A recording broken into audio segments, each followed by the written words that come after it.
सद्गुरु श्री ब्रह्म चैतन्य महाराज गोंदवलेकर, इनका प्रवचन 27 सितंबर।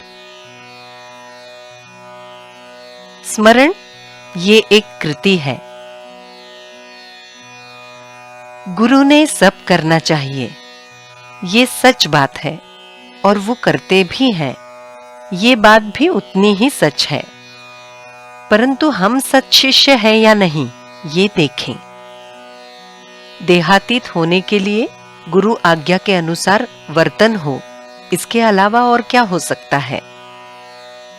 मैं देह नहीं ऐसा कहते रहेंगे तो भी कभी न कभी देहातीत हो ही जाएंगे। दूसरा मार्ग यानी भगवान को अपना कहने पर भी देह का भान नहीं रहता। समर्थ रामदास जी का नाम लेकर कहता हूं कि अपना नीति धर्म संभालो और कैसा भी प्रसंग आए नाम का विस्मरण ना होने दो।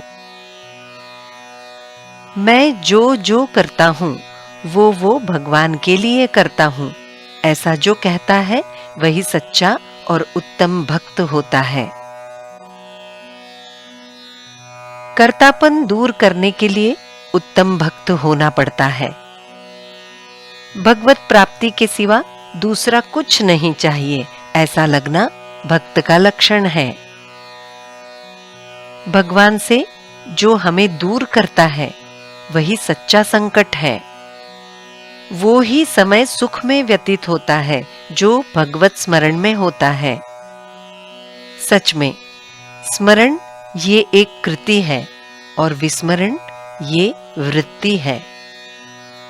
भगवान का स्मरण करना हवन करने जैसा है और अभिमान नष्ट करना यानी पूर्णाहुति देने जैसा ही है। वृत्ति भगवंताकार होनी चाहिए। हमें जो पसंद होता है उसका स्मरण अपने आप रहता है। विषय अंगभूत यानी एक रूप हो जाने से उनका स्मरण हमें सहजता से रहता है, परंतु भगवान का स्मरण हमें जानबूझकर करना चाहिए।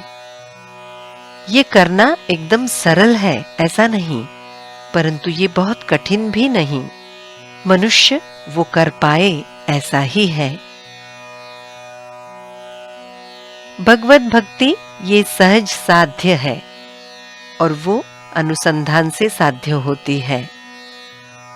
अनुसंधान समझबूझ कर करना चाहिए तो अनुभूति जल्दी आती है। सिपाही जैसे पहरा देने के लिए जागृत रहता है, उसी तरह अनुसंधान जागृत रहकर किया जाए तो विषयों के संकल्पों के पैर ही टूट जाएंगे। चोर चोरी करने कब आएगा ये जानकर अनुसंधान चूकने न दें। बुखार आता है तो मुंह कड़वा हो जाता है, फिर जिह्वा पर शक्कर लगाने पर भी मुंह मीठा नहीं होता। उसके लिए शरीर का बुखार उतरना चाहिए। उसी प्रकार ऊपरी ऊपरी क्रिया करके दुख दूर नहीं होगा, उसके लिए अनुसंधान चाहिए। एक लड़का परीक्षा देने हेतु मुंबई आया। परीक्षा होने तक वो बंधन में अटका था। परीक्षा समाप्त हुई तो वो बोला, अब मैं मुक्त हो गया बाबा। बाद में 4 दिनों तक वो मजे से मुंबई में घूमा फिरा। इसी तरह अनुसंधान रखकर हमें गृहस्थी की आसक्ति से मुक्त होना चाहिए और मजे से गृहस्थी करनी चाहिए। हमें आनंद की ही प्राप्ति होगी।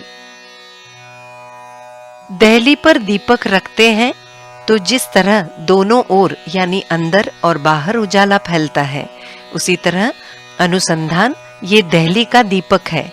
उससे परमार्थ और प्रपंच दोनों ओर उजाला होगा।